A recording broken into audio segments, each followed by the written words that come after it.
Hello friends. स्वागत है आप सभी का जीके स्टडी में। दोस्तों, आज हम लोगों का टॉपिक है भारतीय संसद।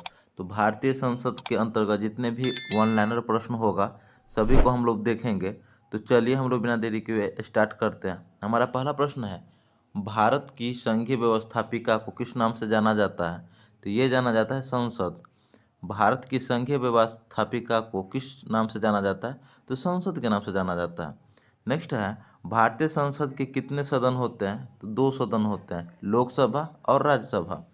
भारतीय संसद के दो सदन होते हैं, लोकसभा और राज्यसभा होते हैं। नेक्स्ट है, भारतीय संसद की लोकप्रिय सदन कौन सी है? तो लोकसभा। भारतीय संसद की लोकप्रिय सदन लोकसभा है, जबकि भारतीय संसद की अस्थाई सदन राज्यसभा है। अस्थाई सदन कौन सी है? राज्यसभा अस्थाई सदन है। नेक्स्ट है, भारतीय संसद के किस सदन को प्रतिनिधि सभा कहा जाता है? लोकसभा को। प्रतिनिधि सभा किसे कहा जाता है? लोकसभा को। आगे प्रश्न देखेंगे, संसद का अभिन्न भाग किसे कहा जाता है? तो ये कहा जाता है राष्ट्रपति को। संसद का अभिन्न भाग किसे कहा जाता है? राष्ट्रपति को। राष्ट्रपति को संसद का अभिन्न भाग कहा जाता है। नेक्स्ट है, भारतीय संसद के कितने अंग हैं? तो 3 अंग हैं, लोकसभा, राज्यसभा एवं राष्ट्रपति। भारतीय संसद के कितने अंग हैं? 3, लोकसभा, राज्यसभा और राष्ट्रपति। भारतीय संविधान के किस अनुच्छेद में कहा गया है कि संघ के लिए एक संसद होगी जो राष्ट्रपति और 2 सदनों से मिलकर बनेगी? ये कहा गया है अनुच्छेद 79 में। किसमें कहा गया है? अनुच्छेद 79 में कहा गया है। नेक्स्ट देखेंगे, भारतीय संसद के किस अंग को संसद का प्रथम सदन कहा जाता है? लोकसभा को। प्रथम सदन किसे कहा जाता है? लोकसभा को। लोकसभा को प्रथम सदन कहा जाता है। नेक्स्ट क्वेश्चन देखेंगे, भारतीय संसद के किस अंग की संसद की द्वितीय सदन कहा जाता है? राज्यसभा को। संसद की द्वितीय सदन कहा जाता है राज्यसभा को, जबकि प्रथम सदन लोकसभा को कहा जाता है। संसद को भंग करने का अधिकार किसे है? राष्ट्रपति को। संसद को भंग करने का अधिकार राष्ट्रपति के पास है।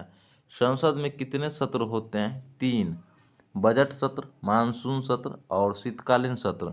संसद के कितने सत्र होते हैं? 3, बजट सत्र, मानसून सत्र और शीतकालीन सत्र होते हैं। संसद के 2 क्रमिक अधिवेशनों के बीच अधिकतम कितने समय अंतराल की अनुमति है? 6 माह। संसद के 2 अधिवेशनों के बीच कितने समय अंतराल होना चाहिए? 6 माह। नेक्स्ट देखेंगे, भारतीय संसद के दोनों सदनों की संयुक्त बैठक किस संबंध में होती है? वित्त विधेयक एवं साधारण विधेयक पर। भारतीय संसद की दोनों सदनों की संयुक्त बैठक किस संबंध में होती है? वित्त विधेयक एवं साधारण विधेयक पर। आगे देखेंगे, साधारण विधेयक से संबंधित गतिरोध को दूर करने के लिए संसद के दोनों सदनों की संयुक्त बैठक बुलाता है, तो ये राष्ट्रपति बुलाता है। संसद की दोनों सदनों की संयुक्त बैठक को कौन बुलाता है? राष्ट्रपति बुलाते हैं। जबकि स्वतंत्र भारत के संसदीय इतिहास में अभी तक कितनी बार संयुक्त बैठक बुलाई गई है? 3 बार। अभी तक संयुक्त बैठक 3 बार हुआ है। आगे देखेंगे, भारतीय संसद के दोनों सदनों की संयुक्त बैठकों की अध्यक्षता कौन करता है? लोकसभा अध्यक्ष करता है।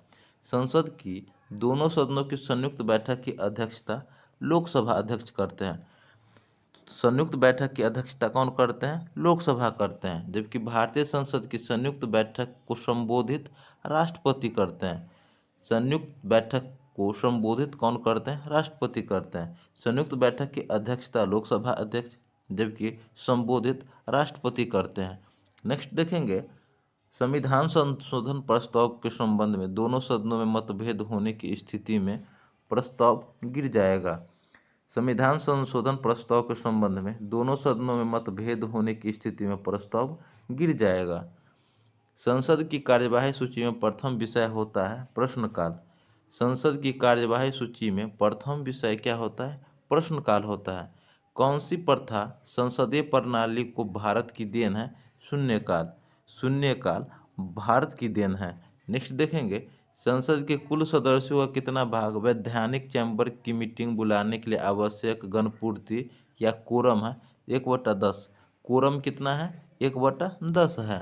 नेक्स्ट देखेंगे, यदि किसी साधारण विधेयक पर राज्यसभा और लोकसभा के बीच गतिरोध आता है तो इसका समाधान किया जाता है संसद के संयुक्त अधिवेशन द्वारा।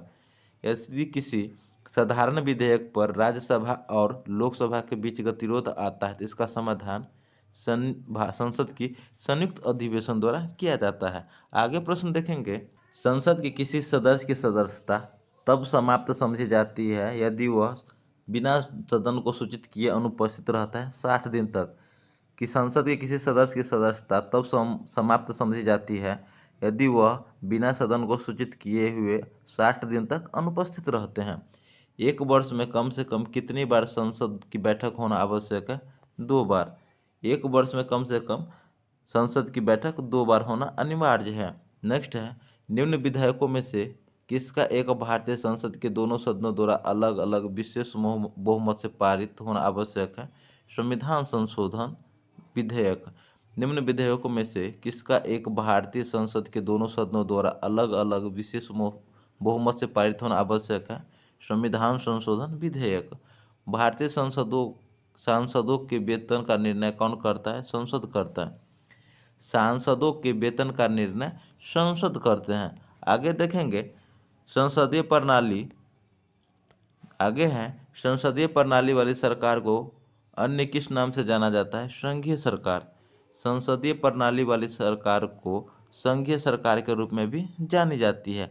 आगे प्रश्न देखेंगे, भारतीय राजनीतिक व्यवस्था में कार्यपालिका किसके अधीन रहकर कार्य करता है? तो दोनों स्वतंत्र रहकर कार्य करते हैं।